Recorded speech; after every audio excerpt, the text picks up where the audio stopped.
Jesu wathi mina ngiluvuko nokuphila, kholwa yimi noma efile uyawuphila, nobani ophile kholwa kimi akasayukufa. Ngangifile bheka sengiyaphila. Sihlangene namuhla ukuzokhumbula umnikelo wesihle nophelelo wanikelele wathina ngokuphalala kwegazi elingenacala lenkosi yethu Jesu Kristu, kuze thina sihlanzwe ebubeni sithole ukuphila okungunaphakade. Lizwi weze emhlabeni waba inyama wakha phakathi kwethu, ukuze abe isibonelo esihle kithi sokuphila impilo engcwele. Wathwesa icala emsulwa, wanqanyulezwa wafa, ukuze thina sithole ukuphila okungunaphakade. Uyabongeka ozayo ngegama lenkosi. Hosana kweliphezulu. Masikhuleke.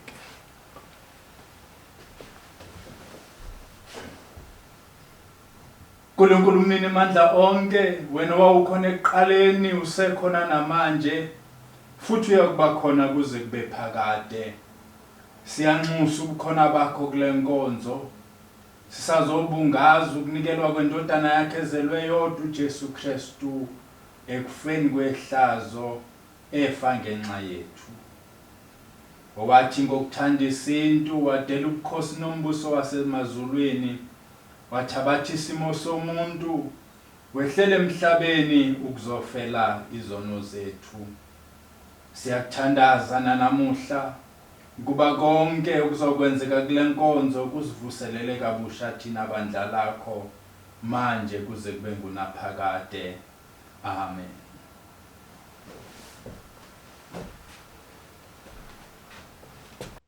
Izwi lokuqala sizoliphiwa ubaba umfundisi SR Ndaba, izwi elithi baba bathethelela kokuba bakwazi abakwenzayo. Father, forgive them, for they know not what they do. Izwi lethu silithola ngokuka Luke 23, sizoqalisa ukufunda uverse 34. Kepha uJesu wathi baba bathethelele ngokuba bakwazi abakwenzayo. Babelana izingubo zakhe, benzelana inkatho. Amen. Amen. Izwi lokuqala elasho Jesu esesiphambanweni lifundeka ngalolu hlobo. Kepha uJesu wathi baba bathethelele ngokuba abakwazi abakwenzayo. Babelana izingubo zakhe, benzelana inkatho. Ilo izwi lokuqala uKristu alisho esesiphambanweni. Baba bathethelele ngokuba abakwazi abakwenzayo. Ithi ingqondo yami uma uKristu ezo esiphambanweni bake bamshaya, bamthwesa imqhele wameva, bamthwesa isiphambano, kodwa ma esesiphambanweni uthi baba bathethelele abakwazi abakwenzayo. Engathi nokuJudas Iscariot ekuyena umthengisi kaKristu, uKristu mayesesiphambanweni uthi baba bathethelele abakwazi abakwenzayo. noJuda uqobo uyamthethelela esesiphambanweni, umcelela uxolo uthi baba bathethelele abakwazi abakwenzayo.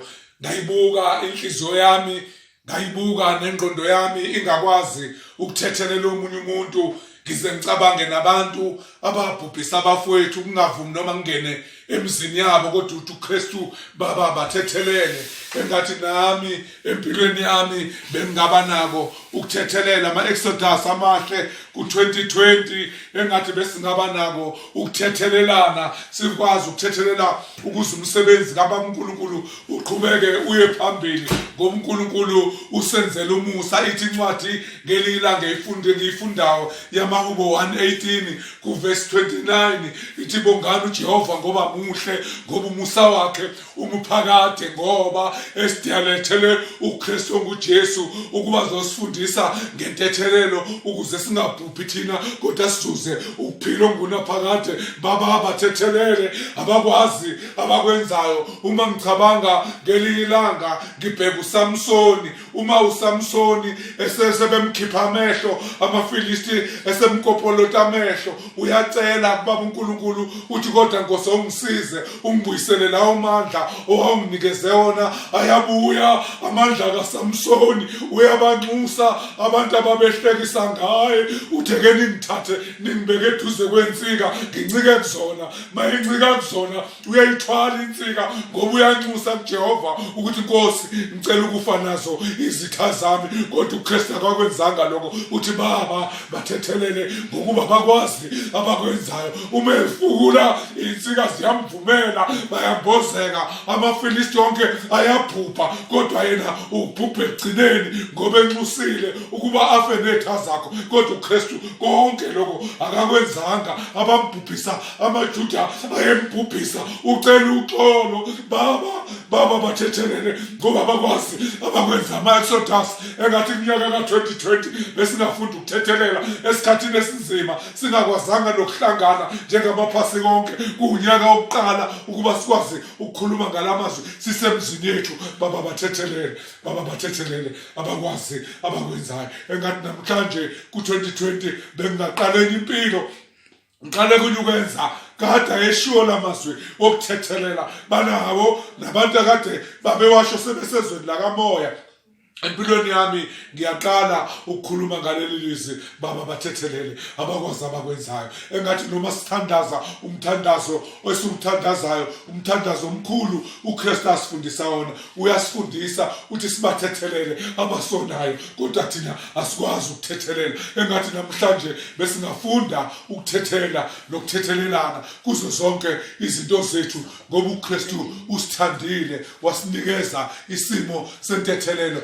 Wehle ezulwini uKristu ngoba esidabukela ngoba ebona ukuthi sizobhubha. Iyo le ndaba ngelinye ilanga masifunda uGenesisi wesithupha evesini lesithupha athi noNkulunkulu useyazisola ukuthi wayesidaleleni ngoba sibhukutha ezonweni singenayo intethelelo. Manje uyasibuyisa uKristu usibuyisele entethelelweni. Engathi u-2020 beungasifundisa intethelelo bathi abasazi siyiko babone siguqukile siphila ngenye indlela baze basho bathi asimazi enje usibani kanti sithatha amazwi entethelelo sathethelela safunda ukuthethelelana naphakathi komphakathi esiphila kona sifunda ukuthethelela baze basho abantu belizwe bathi hawu ubani asimazi nje kanti ngoba samukela uKristu sathatha intethelelo kuyena. uKristu uze emhlabeni siyawubonga ke nomusa uNkulunkulu avuma noKristu ukuthi eze emhlabeni. Sikuzwile ukuhlupheka kwakhe uKristu ngelinye ilanga. uKristu ke wamsindisa umama waseSamaria mphingi ephingile bethi akakhandwe ngamatshe abhujiswe kodwa uKristu umthethelele uthi bakukhona phakathi kwenu ongenaso isono akamkhande ngamatshe. Manje uKristu uyaphenduka sebebalekile abasekho bonke sekusele lo mama okuyena bekufanele akhandwe ngamatshe. Athi uKristu mayembheka athi baphi abebethi khandwa ngamatshe athi Nkosi angibazi sebehambile. Athi hamba ungaphinde wone usho uKristu ngoba eze ngentethelelo ezosifundisa intethelelo nokusindisa abantu ezonweni zabo. Siyambonga uKristu esinika lamazwi entethelelo. Engathi naphakathi kwenhliziyo yami beyingahlali bekhona intethelelo nabantu engibona ngisho enkonzweni kodwa bese benentethelelo nabangone bona. Athi umbhalo engiwufunda ngelinye ilanga lapha kuMetu wesihlanu ku-verse 43 athi bathandeni abanizondayo nezitha zenu nizikhulekele ukuba zize zingangeni ekubhubheni. Usho njalo uKristu esifundisa ngezwi lokuthethelela. Bathethelele baba abakwazi abakwenzayo. Usho njalo uKristu wayenamandla, wayengawacela nakuba uNkulunkulu njengoba noSamson awacela ukubhubhana izitha zakhe, naye wayengababhubhisa bonke labo bantu, kodwa bakhela uxolo. Uyabanxusela baba bathethelele ngoba bakwazi abakwenzayo. Engathi nomthandazo lo uKristu asifundayo sakona ukuthi asowusho benga unayo intethelelo engathi bingasebenza empilweni zethu ma-Exodus amahle nibe notethelelo baba bathethelele. Angazi noma leli lizwi ngiyalithola ngikhuluma ngalo noma sekokugcinani empilweni yami, ngoba kona ilizwi ngiyalazi leli lizwi ngelinye ilanga ubaba uMtoto ebaleka nalo esuke e-altare ayophuma ngomnyanga ethi bathethelele baba abakwazi abakwenzayo. Namanje ngathi sibangasilekelela abantu asebesezwani lakamoya ababewasho lamazwi bewalalela befuna futhi ukusizwa sikhululwa ngalamazwi ayingcwele baba bathethelele abakwazi abakwenzayo. Kusho uJesu elengesiphambano engathi manje ngokuthi mangikhumbula lelo lizwi bese zithi izono zami ezisibuke emehlweni ami ngizibeke phambi kwaJehova, uthi nobubi bami engibenzayo uJehova ngabusitha ubuso bakhe ukuba ngibone nendlebe yakhe ingasitheke, bese ngizuza intethelelo ize ngelilanga. Leyo ntethelelo mangithethelela nabantwana bami babe nokusizakala, nebandla engikulona lisizakale ezwini lentethelelo. Ilizwi leli lokuqala uKristu esesiphambanweni esebabuka abantu ebabuka ngenhliziyo ezilikhuni, ngoba noma kufanele dilizwe esiphambanweni abafunanga adilizwe, bathi akabethele impela esiphambanweni. Namanje ngiyanxusa nami ukuthi empilweni yami ngibe nako ukuthethelela. Bathethelele baba abakwazi abakwenzayo. Kusho umntaka Kristu esesiphambanweni, kusho umntaka Maria esesiphambanweni, enxusela abantu enokubahawukela enokubadabukela ngoba babebhubhisa umzimba ongenacala lo mzimba kaKristu. Uthi-ke uKristu abathethelele, babelana izingubo zabo benzelana unkatho, kodwa khona uKristu esenze njalo bambhaza ngepikili esandleni zakhe. Uthi uKristu bathethelele abakwazi abakwenzayo. Engathi uNkulunkulu angasisiza ezimpilweni zethu ngelilanga sifunda ukuthethelelana, ngoba ngelinye ilanga masinaleso simo sokuthethelelana nenkonzo esikuyona iyokhula phezulu iqhubeke phezulu ngoba sinentethelelo. Bathethelele baba abakwazi abakwenzayo. Iyo lento ngithi nami kubantu abangona nabantu ababhubhisa abafowethu namhlanje kuleli lizwe ngicela ukubathethelela, bengingavumi ngisho ngene emzini yabo, kodwa izwi lithi baba bathethelele abakwazi abakwenzayo. Kusho uKristu ophethe impilo zethu. Ngiyanxusa nami ukuthi empilweni yami ngibe nayo intethelelo, ngoba uKristu njengoba asinikeza thina singabantu abasebenzela uKristu, kodwa kumele masihambe esifundiselweni sakhe, ngoba uke washo ngelanga wathi nansi indlela hambani ngayo. Engathi bengahamba ezimisweni zaKristu ngaso sonke isikhathi sami, ngihambe emisweni zamadoda angifundisa leli ivangeli nangikhombisa naye ngikhosha kuyona inkonzo kaBaba uNkulunkulu, ngihambe emgudwini yabo ukuze ngibe noxolo nentethelelo, ngoba khona ukujabula nakuBaba uNkulunkulu sixolelana. Athi umhlabeleli sixolelwa siphiliswa. Engathi benganjalo sibe nexolo empilweni zethu nentethelelo ukuze nathi sithethelele, ngoba mawufuna ukuthethelela thethelela nawe, ngoba wena akusikho isidingo sokuthi nami ngifuna ukuthethelela kodwa mina ngibe ngingathetheleli. Indaba kumina kuqala kumele ngibathethelele ukuze nami ngithole ukuthethelela. Ilizwi lisho njalo uKristu esesiphambanweni ethi bathethelele baba. Engathi bathethelele, engathi kwakuphuma nenyembezi kuyena ebanxusela kuwena Baba uNkulunkulu ukuthi bathethelele ngoba bakwazi abakwenzayo. Siyazenza izinto, bakhona nabanye asebephenduka babe yinkabi ezweni lasemhlabeni bebhubhisa abanye abantu, kodwa uKristu bathethelele baba abakwazi abakwenzayo. Engathi benganjalo ezimpilweni zethu sibathethelele abantu abasonayo ukuthi umthandazo wenkosi esiwusho sawufundisa uKristu masusho siwusho kube ngabe khona amalimo, ngoba la kufika khona ukuthethelela kuba khona ngathi uyastobheka umthandazo ngenxa yenhliziyo ezingavumi ukuthethelela. Namhlanje sihlanze inhliziyo zethu baba bathethelele abakwazi abakwenzayo. Ngiyalibonga nami lolu suku Archbishop anginike lona leli lizwi wathi ke ngikhulume ngalo, ngoba ngiyalikhumbula ukuthi la abantu abadala nami sengimdala kuyona inkonzo kodwa bekufuneka abantu bafunde kumina intethelelo. Benxusa lokho empilweni yami ukuthi engathi bengingathamba nomoya wami ithi umoya ekhuphukayo nolabo olukhuphukayo luthotshiswe ngani ngoba ngithola intethelelo. uKristu ecela intethelelo esesiphambanweni bathethelele baba abakwazi abakwenzayo.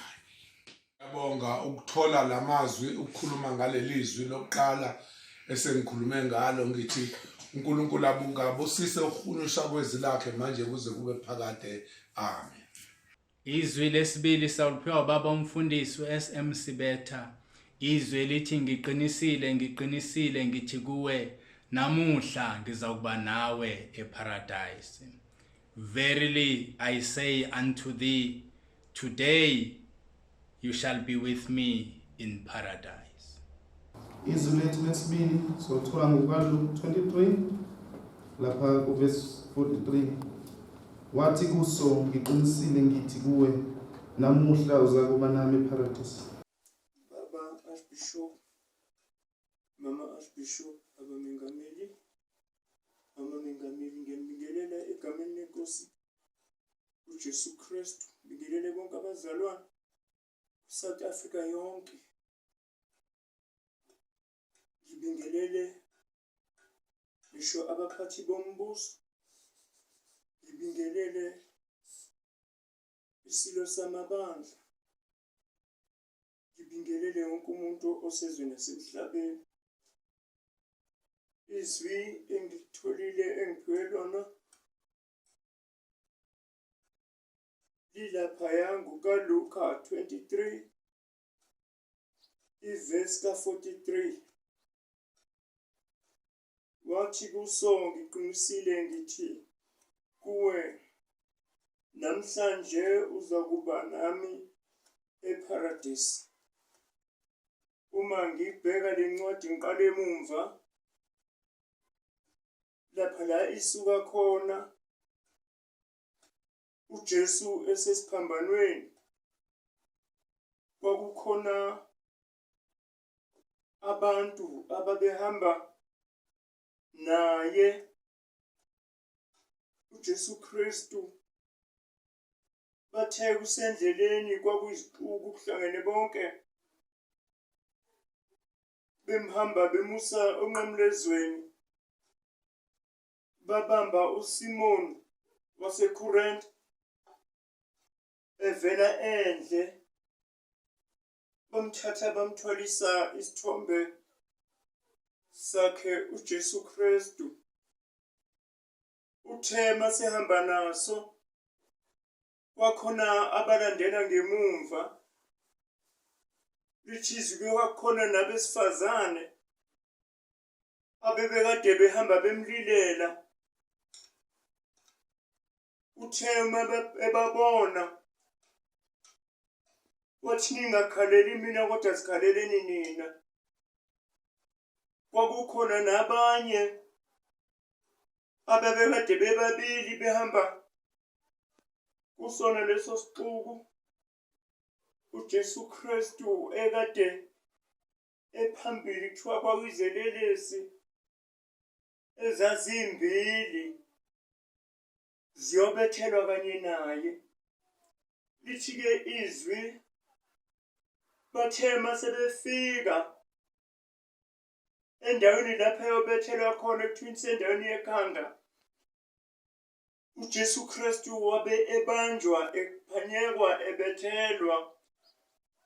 Uthe esephezulu esebetheliwe, wabethelwa ngapha nangapha izelelesi, izigebengu bazalwane ezazibethelwe kanye naye, ngoba kwayena kwakuthiwa akayena uJesu Kristu lo abamdingayo, akuyena abamdingayo.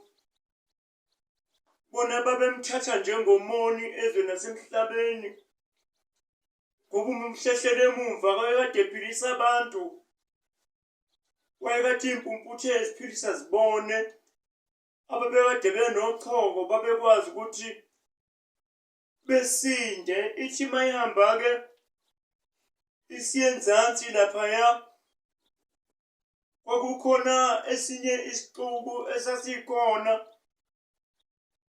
Kukhona ababhali khona ababephezulu. Engathi ngalolu limi lamanje kwakhona ama-leaders ayekade ekhona ngaleso sikhathi.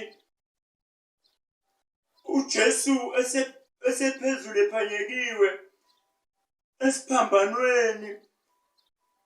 Uthi-ke izwi bazalwane, kwakhona abambhinqayo, kwakhona abasho yonke into abayithandayo kuyena.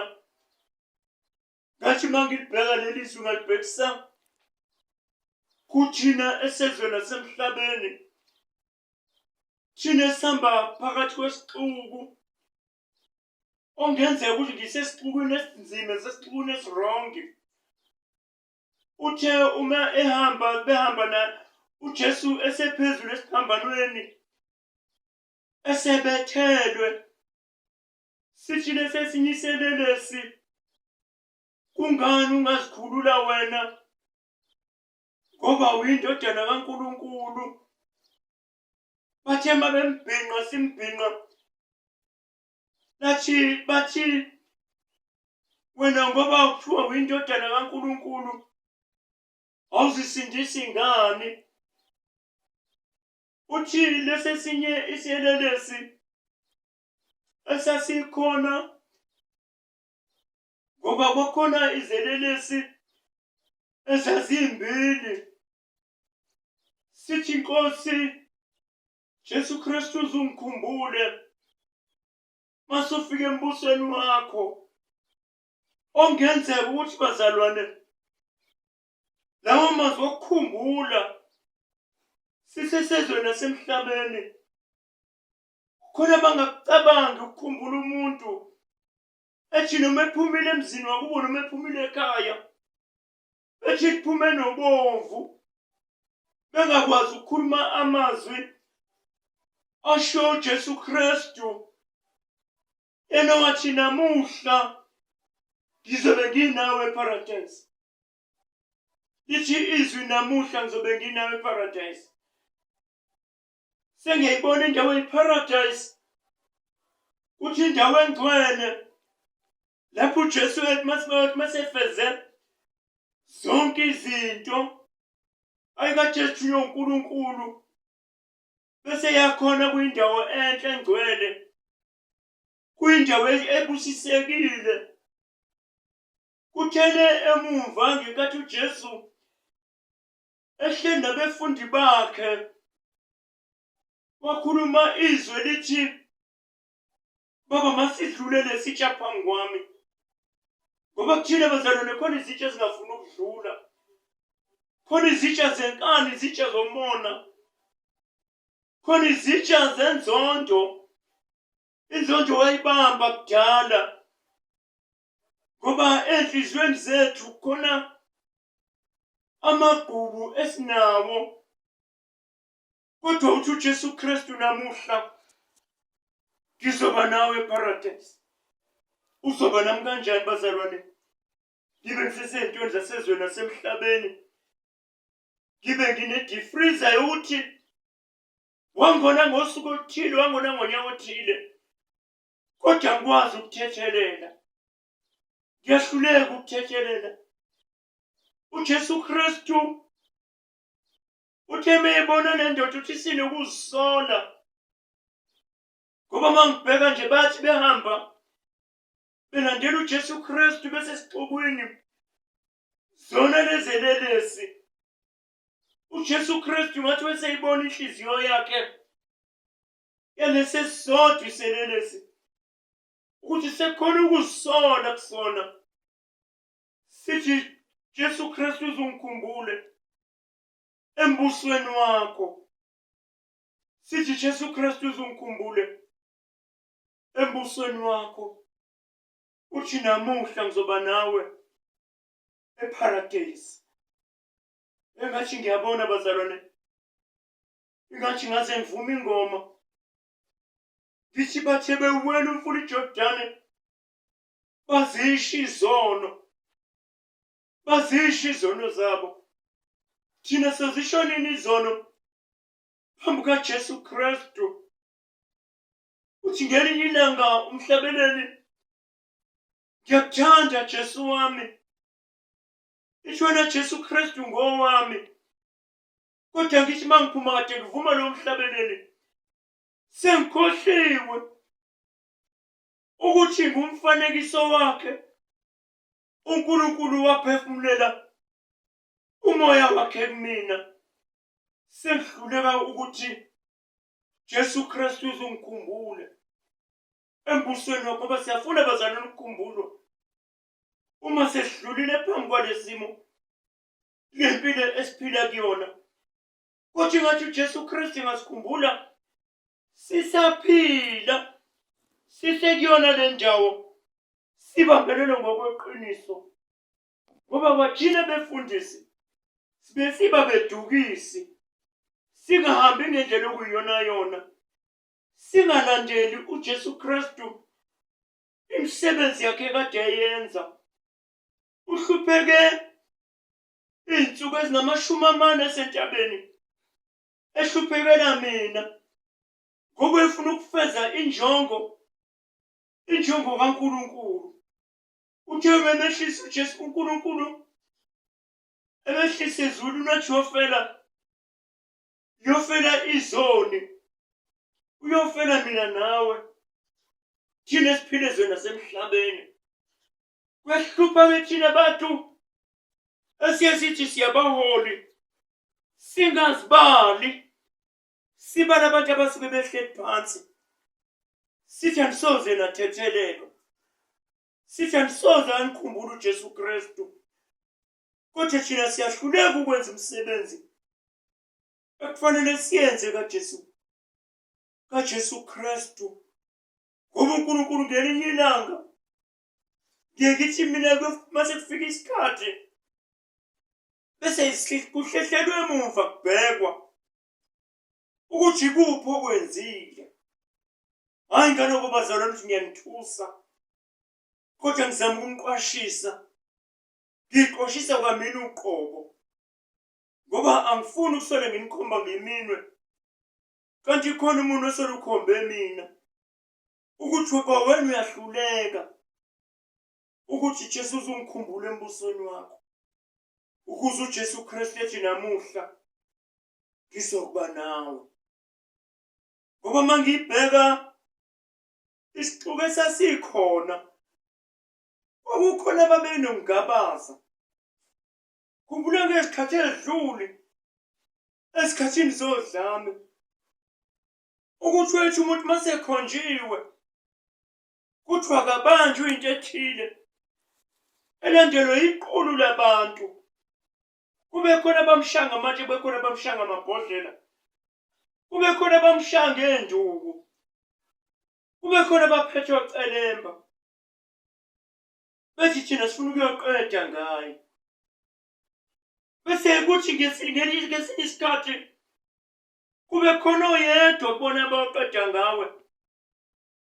Bethi sicela into eyodwa-ke manje ngoba sizahamba ezweni nasemhlabeni, sicela ukuthi ukhuleke uthandaze, usicelele indlela. Omunye ngoba uyahluleka ukuthi Jesu Kristu uzongikhumbula embusweni wakho, ehluleka ngisho nokusho lawo mazwi ambalwa. Ngoba abanye bethu umuntu esathi uthi uyasho ethi Jesu Kristu uzongikhumbule ngoba ngifela into engayazi, bese qhamuka amaphoyisa, bese bebaleka, bese phunyula. Useshilo uJesu Kristu wathi namhla ngizobe nginawe, waba naye ephila. Baba Archbishop, ngiyabonga ithuba ongiphe lona ukuthi ngithi Jesu Kristu uzongikhumbula embusweni wakho, ethi namuhla ngizoba nawe. Ngiyafisa nami ukuthi lolu suku kube usuku olukhulu, ngingathi ngiphuma phakathi kwenkonzo, ngingathi ngiphuma phakathi kwamazwi ayisikhombisa, sengiphuma sengiyademela esemnyango, Sengiphuma ngisafuna akusakwazi ukuxhawula umuntu. Sengiphuma khona abantu engasabaphiwe. Kodwa ngithi kade ngithi Jesu Kristu uzungikhumbula uba siyahlupha thina bazalwane.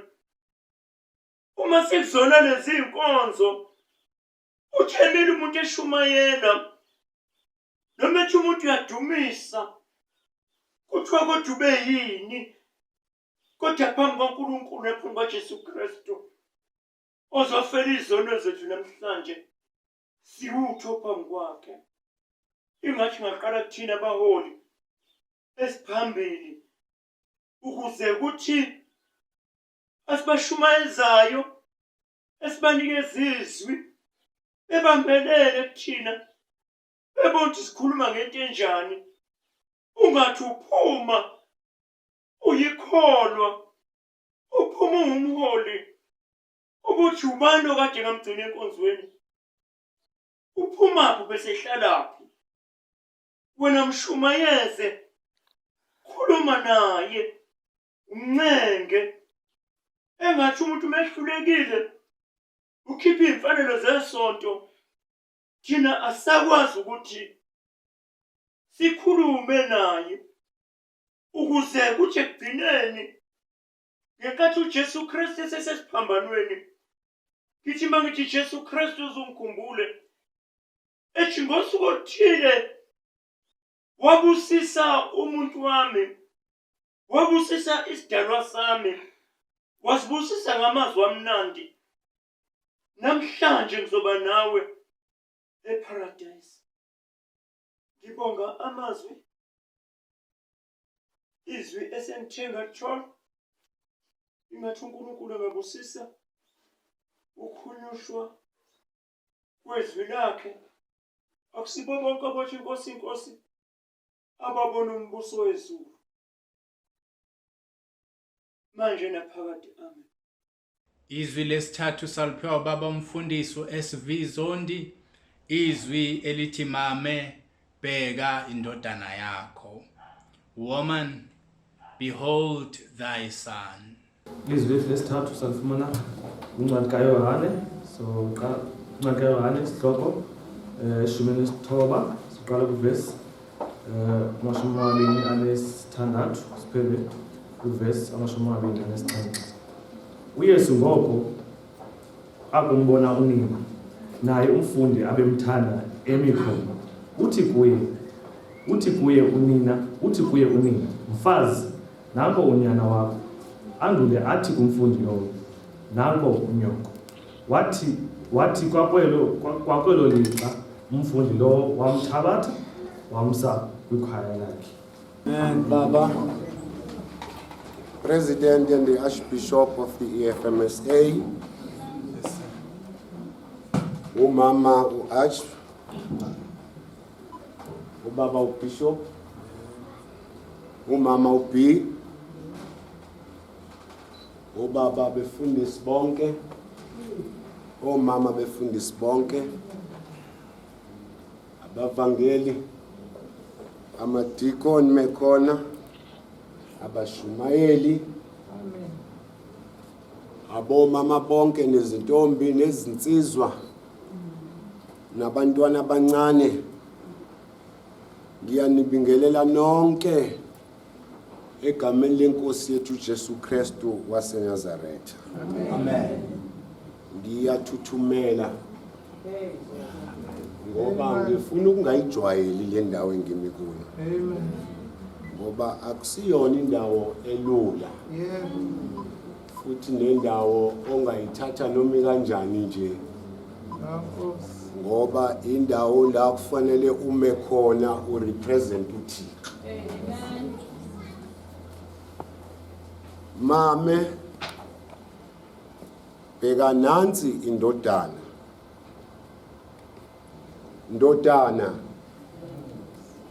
nangu unyoko. uJesu usesikhathini la ebona kahle ukuthi useyabashiya laba bantu. Ubheka uma wakhe ubheka umfundi abemthanda kakhulu, ubanika umyalo wodwa uthi mame bheka nansi indodana.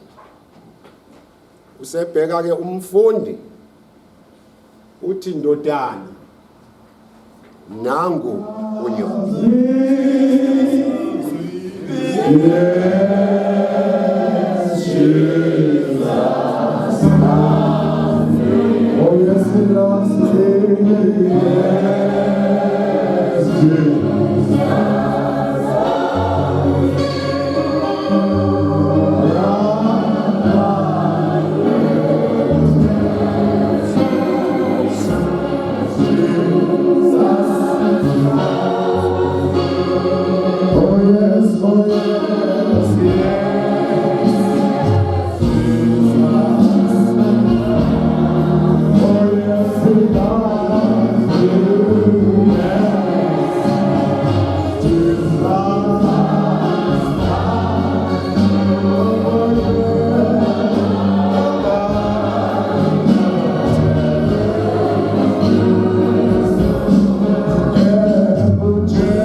uJesu la uzama ukushiya uthando. Uzama ukushiya uthando. Ngoba angathi uyabona ukuthi uma esuswa la luzophola uthando phakathi kwebandla. Mame bheka nansi ngoba kunjalo uMthixo esuswa emntwini umuntu usala epholile. Umlilo kaNkulunkulu noma uthando lukaNkulunkulu lungekho kuyena, as a result uKristu usukile. Uma ethi mame ngokwe spiritual significance siyazi sonke ukuthi umame umele ibandla. Umame siyawazi umsebenzi kamame. Umsebenzi kamame ukunika uthando. Umsebenzi kamame ukunakekela. Umsebenzi kamame ukufukamela abantwana bakhe. Okusho ukuthi konke lokhu okumelwe umame yilokho okumelwe yibandla. Okufanele ngayo ibandla liyakwenza. Ibandla elinoKristu, ibandla libe nothando. Mame bheka nansi indodana. Ndodana nangu unyoko. uNkulunkulu noma uKristu unikana ngothando. Uthi laba bantu umezosuswa kubo abasale bethandana, abasale benakekelana. Ake ngibhede kancane. ikhona into edala ukuthi uthando phakathi kukamame nendodana lushaya. Ayikabethe ngento niyaziyo majosi. Isikhathi esiningi babu Archbishop uthi ungatsheni kuye kube indodakazi. Indodakazi iyakwazi ukungena phakathi kukamame nendodana yakhe. Benothando besebenzisa uthando bona bobabili. Indodakazi vele ingene nje yona i-relationship yendodana nomama. Ngiqinise silazi kodwa leli ngiyadala kodwa sebedile kufanele ukuthi ngelilanga siqaphele indodakazi. Amen. Amen. Kufanele ukuthi ke ngelilanga siqaphele indodakazi, ngoba indodakazi iyabakha ubudlelwane bobe muncu phakathi kukamame kanye nendodana. Kodwa mame phela nansi indodana, ndodana nangu nyoko, ndodana nangu nyoko. Angiphumele angikhulumi mina ke manje ngale ndodakazi wena oyicabangayo. Angisakhulumi mina ngale ndodakazi, izitori zakho lezi nami izitori zami. Yes. Kodwa ikhona indodakazi elithi bandla lethi kufanele ukuba ngabe nothando. Noma elithi kholwa kufanele ngabe nothando. Imfundo indodakazi bahlobo bami engibathandayo, imfundo indodakazi athiba umlambo ungenzekelwa into enhle esifundeni sokusondela yena. Lithi umlambo, congratulations. Kodwa ngithi ukuthi kuyini okumlambo? Ngoba sekuvuka indodakazi. Lowo muntu usenhlizweni yakho, lawo maqhuba asenhlizweni yakho, yini indodakazi ekhulayo ekwenza ukuthi ungabi naluthando. Athi umbhali sisala nje singenalutho, sifana nethusi elinengethayo. Athi umbhali noma ngingashumayela, noma ngingaprofetha, noma ngathi ndabadilika, hayi bafundisi bami, noma sizakushazela saziwe njengabashumayela abakhulu, kodwa uma singenaluthando asinto yalutho. Naluthando mame bheka nansi ndodana, ndodana nangu yona sinikwa nje uthando, uthando lwamahhala, uthando oluhle olwasezulwini. Naluthando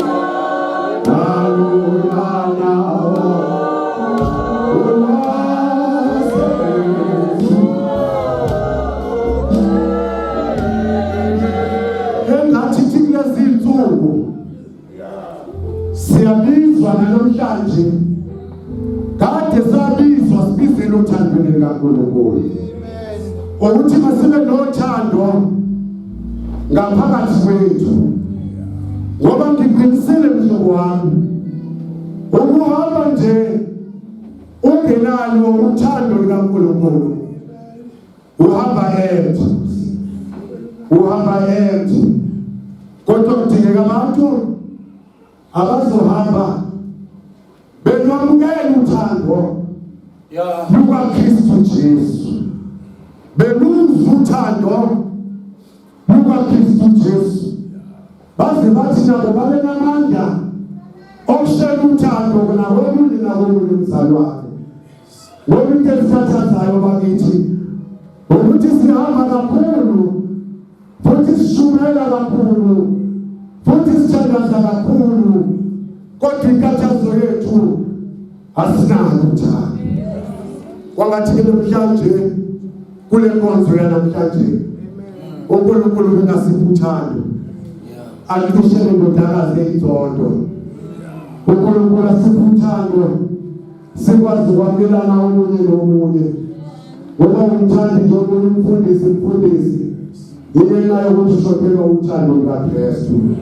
ngoba umthando womunye mama wami yebo ushokela uthando lukaKristu lo uhlelo uthando lukaKristu bahlobo bami ngimthandayo ngoba luthando lungafani nolwami mina ngiyamthanda uMathosi kodwa provided ukuthi kule condition ngiyamthanda ubabundaba awungiyamthanda ubabundaba into engizathanda ubabundaba ubathi telefonela athi ngiyakukhulekela mfana kithi athi nasebusuku ngivuke ngikukhulekela bese ngiyamthanda ubabundaba kodwa ngamhlayela sangikhulekeli angisamfuni ubabundaba ngoba lwami uthando lune condition ngithanda ngoba kuwukuthi kodwa muhla wethu Kristu osinika uthando bahlobo bami ukuthi yena uyasithanda usithanda noma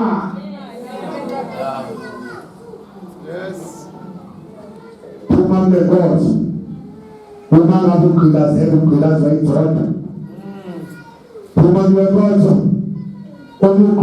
ugqilazwa inhlebo uma ngiwekodwa ugqilazwa amanga hamba uthi Nkosi yami zonke lezi zinto zingenza ukuthi ngingabi nalo uthando kodwa Nkosi nginike lelo thando olungifaneleyo mina ukuze ngithi noma ngihamba bathi mabengikhomba bathi phela uhlabelela kahle ngoba unothando hayi bazalwane bami abantu abakuthandazayo ozothi uyathandaza impela uyahlabelela impela uyashumayela impela kodwa kanalo uthando wasebheka umfundi abemthanda wathi ndodana nangu nyoko yiloko nje ngisukumelile ukuthi sikhulume ngothando lwenkonzo sithi siphuma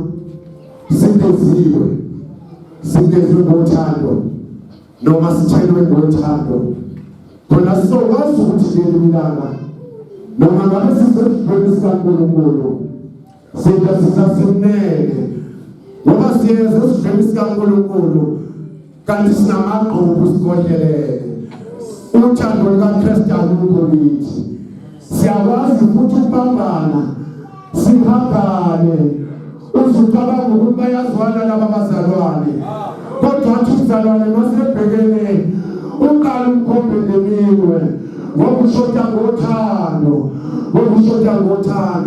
kodwa kule nkonzo uNkulunkulu ngathi asiqinisa asinika kuyona nto efanelekile ukuba sithandane mame bheka nansi ndodana nangu nyoko manje sibephakade amen.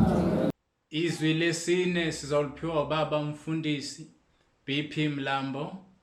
Izwi elithi Eloi Eloi lama sabachthani. Eloi Eloi lama sabachthani. Izwi lesine sizofumana kwincwadi kaMateyu sahluko 27 sofunda kwivesi 26. ifuna ngolu hlobo. Ke kaloku malunga nelixa lesithongo wadanduluka uYesu ngezwi elikhulu esithi, Eli, Eli, lama sabakthani. Oko ukuthi, Thixo wam, undishiye ngani na?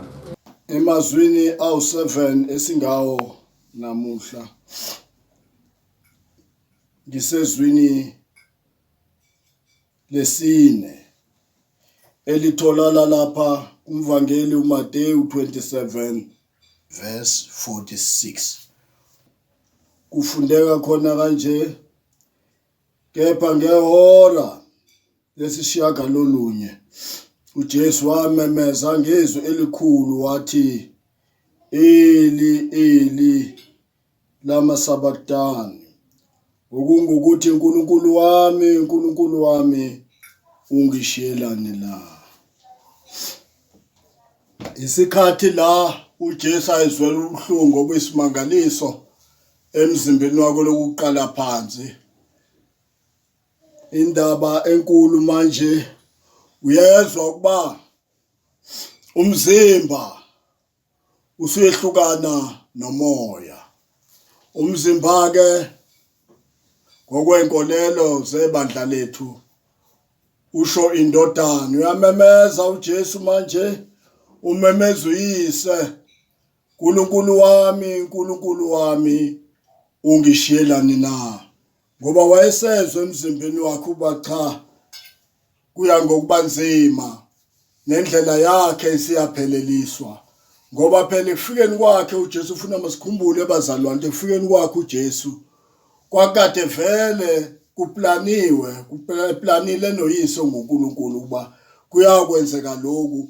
Kepha thina kulelizwe sasingazi, njengamaJuda ayekhona ayengazi, ayazi ukuthi nje ayamhlukumeza, ayambulala, engayazi imfihlo, kanti imfihlo yakhe ikona ukuthi aphindele emuva ayohlala eduzane kukayise. Sihluke sasikhona sasimangalisa, bona becabanga ukuthi baqedile ngaye. Kwathi ngehora lesithupha kuyehoreni lika9 kwabamnyama ezweni. Kwabamnyama ezweni. Kwathi ngehora lika9 uJesu wamemeza ngezwi elikhulu wathi, Eli, Eli, lama sabakthani. Okungukuthi, Nkulunkulu wami, Nkulunkulu wami, ungishiyelani na? AmaJuda wazange understand kangangoba acabanga ngathi hayi okusho ukuthi ubiza uEliya, ubiza umprofeti uEliya, ngoba ayengazi ukuba lendlela ehanjwa uJesu indlela eyivele iplaniwe.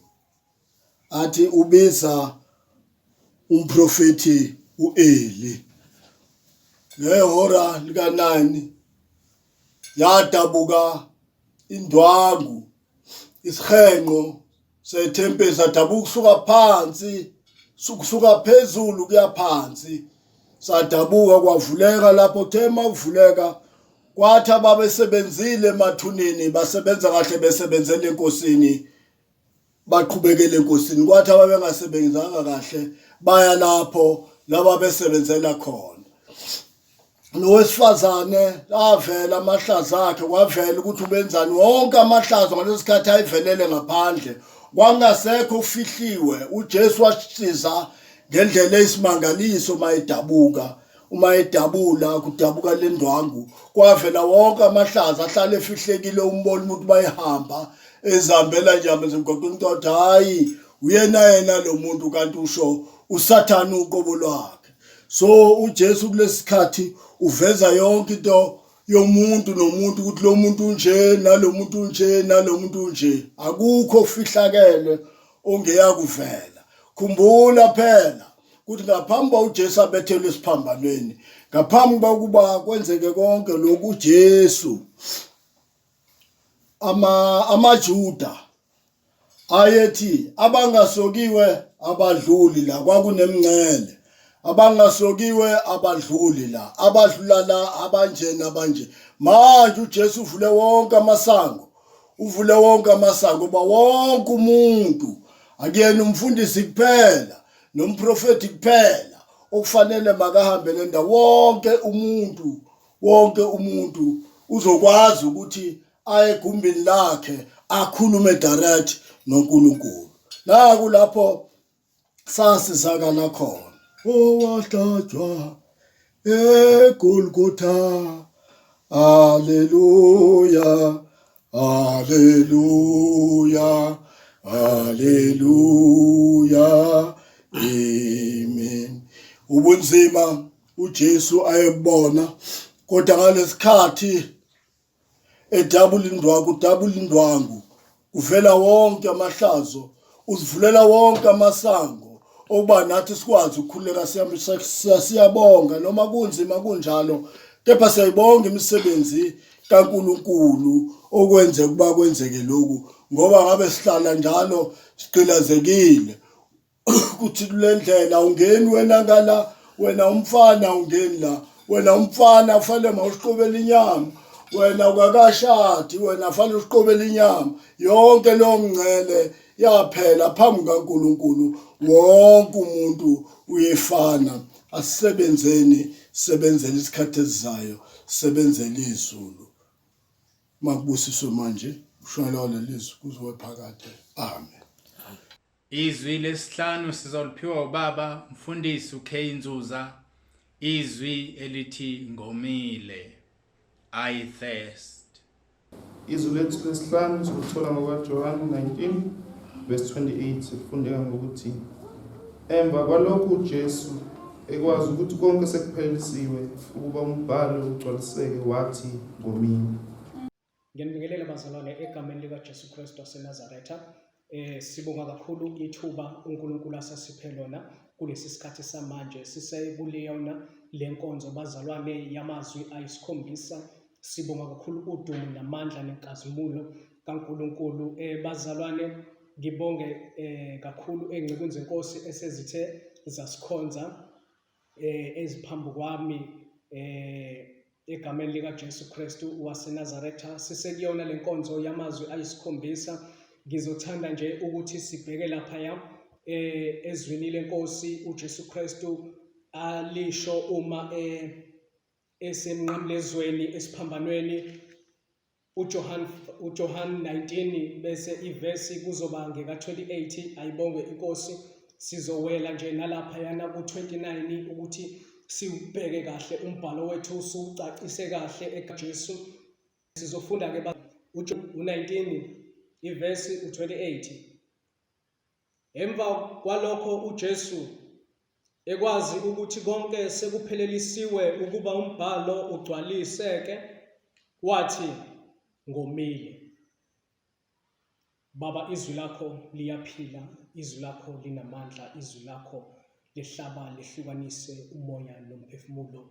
Moya oyingcwele, ngiyakhuleka namanje melusomuhle ukuthi ima nami kule ndawo engikhulekela ababukeli besemakhaya egameni lika Jesu Kristu. Ima nabo meluso konke esizokusho abithina okhulumayo, kepha kube wena meluso oyingcwele. Siyakumema-ke nakule nkonzo yamazwi ayisikhombisa. Simeme ukhona bakho, simeme inkazimulo yakho namandla egameni lika Jesu Kristu waseNazaretha. Amen.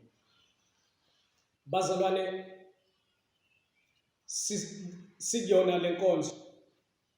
Uthi umbhalo uma sifunda indaba kuJohane 19 ivesi ngeka28, uJesu usebonile ukuthi konke sekwenzekile, konke sekuphelelisiwe ukuba umbhalo ugcwaliseke. Uthi uJesu Kristu esesiphambanweni uthi ngomile.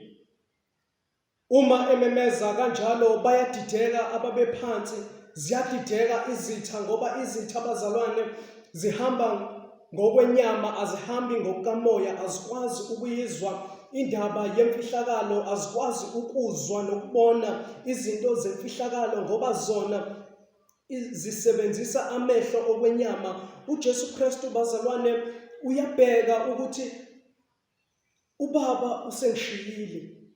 Yingakho ethi Eloi lama sabakathani, ungishiyelani, uyabheka ukuthi sekunegebhu ekhona phakathi kwakhe noNkulunkulu. Uyabheka uthi hayi ngeke baba musuku ngishiya unani ngomele umbuso, ngomele umbuso waphezulu, ngomele ukuphila okuphakade, ngomele amanzi okuphila. uJesu uyabheka, bathi mabesho njalo ethi ngomile, abantu babe phansi bayabheka, bayabuka, babona isitsha esilapho esibekiwe. Kulesi sitsha kwakukhona uviniga kwakuyilona wayini elalichiphu kakhulu, ngoba uNkulunkulu wethu bamenza waba yilihlazo, wamenza waba into edelelekile. Yingakho baze bamnikeza iwayini elishibhe kunawo wonke, ngoba yena base bembona echiphu. Ayibonge inkosi bazalwane.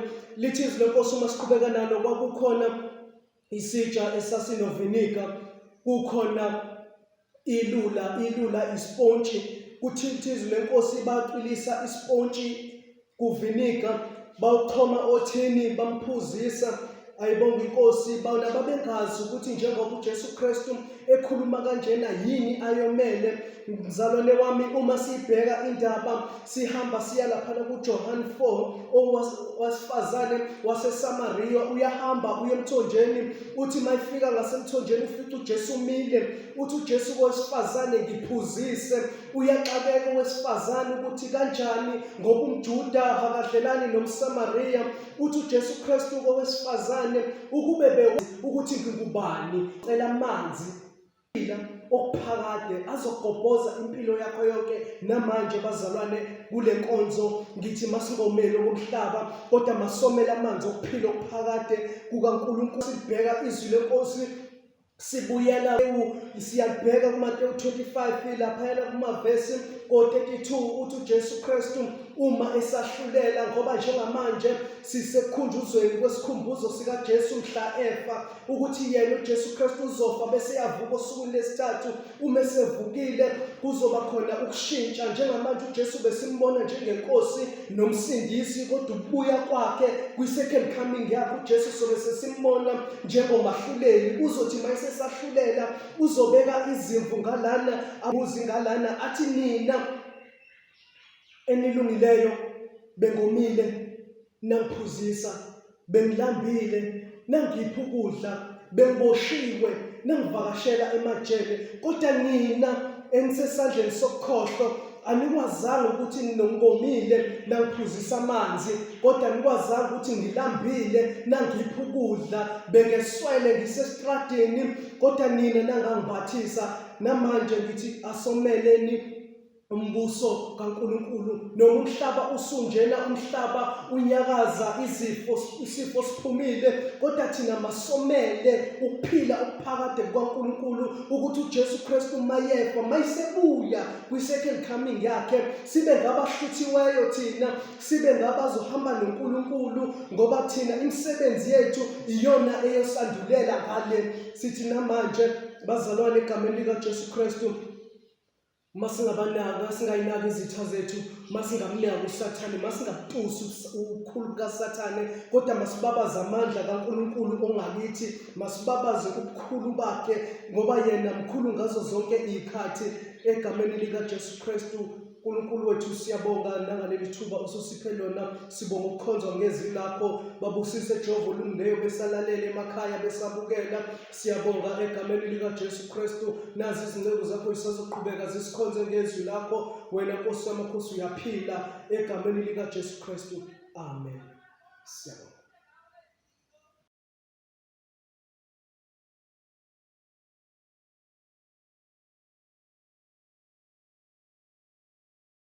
Izwi lesithupha sizoliphiwa ubaba uBishop NX Geswind. Izwi lesithupha kufeziwe. Izwi lethu lesithandathu sazifumana kuYohane chapter 30 ifunda ngohlobo. Xa ngoko uYesu wayamkela iviniga, wathi kugqityiwe, wathoba inhloko, wawunikela umoya wakhe. Mandithabathe ithuba ndibulise ku-Archbishop, oobhishop, oomongameli nabefundisi. Ndifuna ukuthi kubo bonke abantu abahleleke indawo ngendawo bephulaphule oonomathotholo, noma bona kude. Ngeli xesha lobunzima, ixesha lokunqongophala kwabantu, ixesha lezifo ezinganyengekiyo, sinesifo esiduba ilizwe lonke, kweli lizwe simi kulo.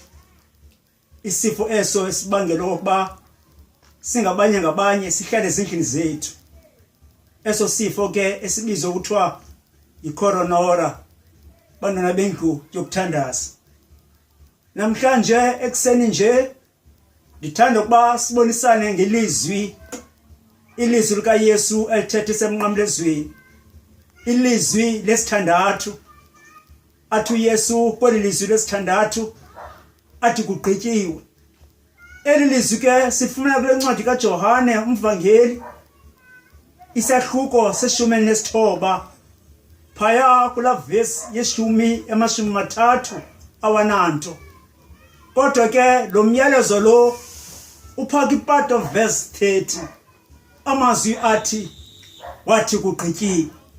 Ulapho komxholo endithanda ukuba sibonisane ngawo bantakwethu ekseni nje okuba uthi uYesu kugqityiwe.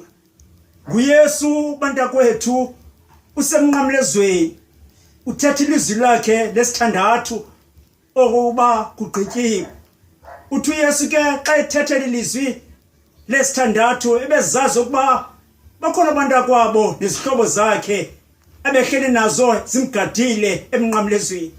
Kodwa ngeli xesha nangalomzuzu sele zibone ukuthi namhlanje ushiywa zizihlobo zakhe, namhlanje ushiywa ngabantu ebembethelele emnqamlezweni. Uthi ke nobalisa uYesu abethethele ilizwi athi kugqityiwe.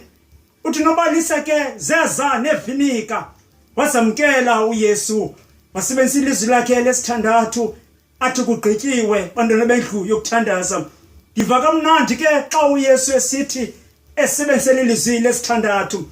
Number 6, omyalezo yakhe ukuthi ebomini bethu uYesu wancama ubomi bakhe ezofela izono zethu. But ekugqibeleni uYesu xa emdala umuntu kwi-creation, kwincwadi yeGenesis, xa bemdala umuntu wathi uYesu xa emdala umuntu wathi masenze umuntu ngokomfundiselo wethu. Wamenza umuntu uMthixo, wambumba ngothuli nakumhlaba. Kodwa ekugqibeleni uYesu Kristu wamphefumlela umuntu endinguye. Kodwa ekugqibeleni uYesu Kristu wamnika ubukhosi. Bantwana bendlu yokuthandaza, yiyo loo nto namhlanje uYesu unyana kaThixo xa amaSirayeli ephuma kwilizwe laseYiphutha bekhutshwa ngenxa yesibetho, kodwa uYesu Kristu unyana kaThixo wafika kumaSirayeli wakhulula ngemnamba number 6. Bantwana bendlu yokuthandaza, namhlanje simva uYesu Kristu esemnqamlezweni athi zonke izinto ebezenza phezu komhlaba phantsi kwelanga, zonke ozizinto ezi zigqityiwe.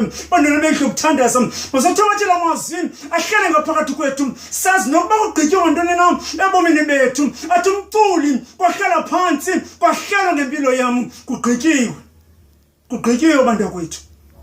Yinkonzo kuThixo leyo ebeimplementa ezingqondweni zethu, ebeyimilisela esemnqamlezweni. Athi konke okwenzeka phezu komlambo, phezu komhlaba, phantsi kwelanga, kugqityiwe.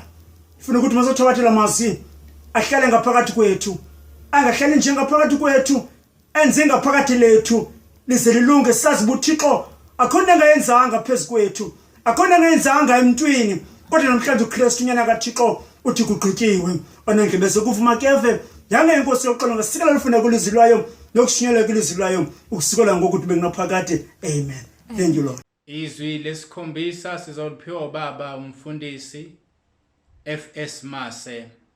Izwi lesikhombisa baba, ezandleni zakho ngiyawubeka umoya wami. Father, unto thy hands I commend my spirit. Icela sifumane ilizwi lesixhenxe kumazwi ebethethwa nguYesu emnqamlezweni. Lona silifumana kwincwadi kaLuka umvangeli, isahluko ngamashumi-43 ivesi ngeyama-46.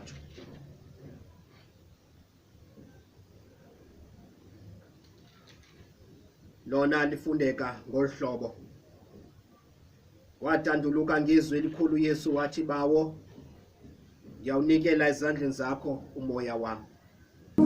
Abefundisi, opastors, abavangeli, omama befundisi, omama opastor,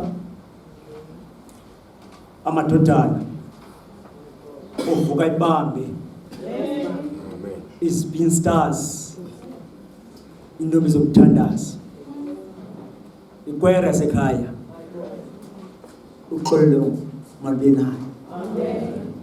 Uke wathi uba undaba wathi uyayibona khona kulo nyaka wesithoba iyabona khona inguqulelo kulo nyaka wesithoba kuyabonakala khona inguqulelo. Nami ndiyabulela ithuba elinjalo uThixo oyakuchukumisa isicaka soba kulo nyaka okanye kule nyanga mayenzeke intando kaThixo. Ngizawuthetha ngelizwi lesixhenxe. Akumnandanga ushumela abashumeli beshumayeli. Omnye ude asibese athi hayi bawonke wonke. Kodwa nginikwe le mandate okuba ndithethe ngelizwi lesixhenxe emnqamlezweni. Okokuqala thethe nje ngele number 7. Lo number 7 number 7 ongcwele.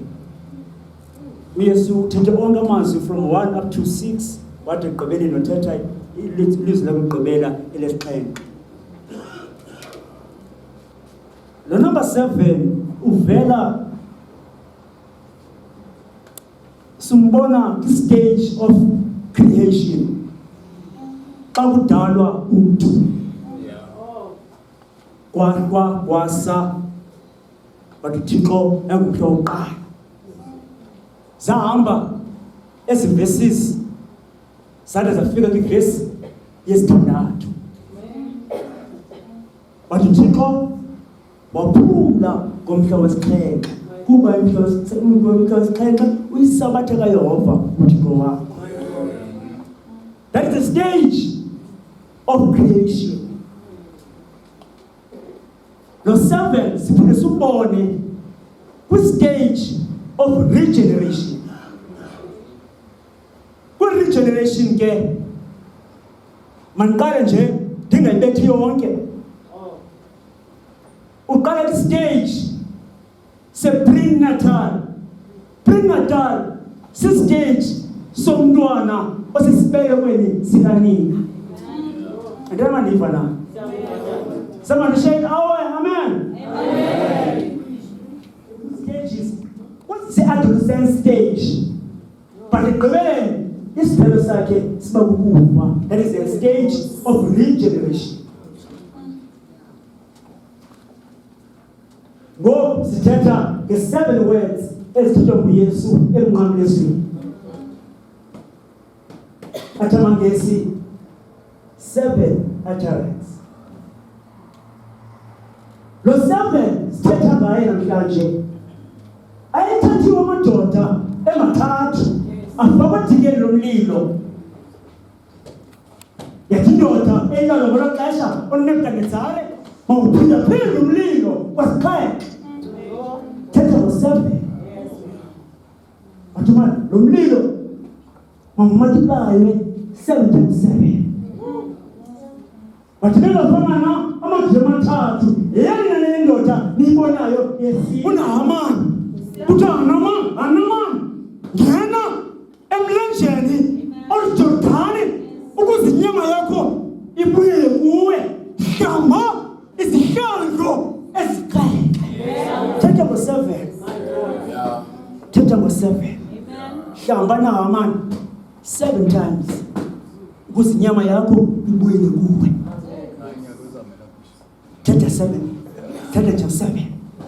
Simke umkelo 7 simbona lo 7 xa uYohane esesiqithini sePatimo engulizwe likamoya wathatha uYohane kuthi Yohane bhalela amabandla asixhenxe obhalela uYohane amabandla asixhenxe wabhalela amabandla asixhenxe waphinde kwayona uYohane kwathiwa uYohane ngubani na onakwatywina nokuwalesa lamatywina asixhenxe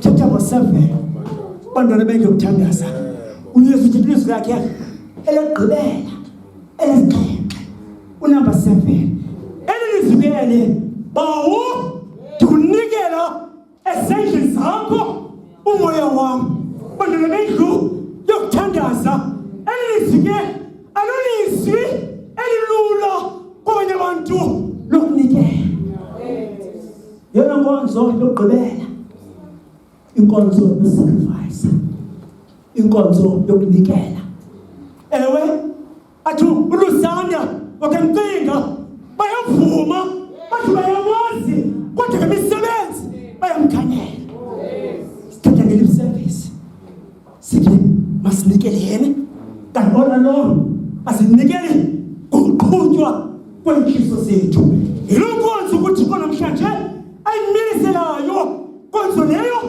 esengqondweni uthixo namhlanje athi bawo ndiwunikela ezandleni zakho umoya wakho konzo unikela engabonke abantu abakwazi ukunikela nabafuna ukunikela kodwa xa unikela uthixo uyasebenza ngawe le nto bawuaji mosiyayazi kamnandi IBM lenayo ndayithenga kodwa kwanyenzeka ukuthi ukuziphume mandinikele ndithenge ipetrol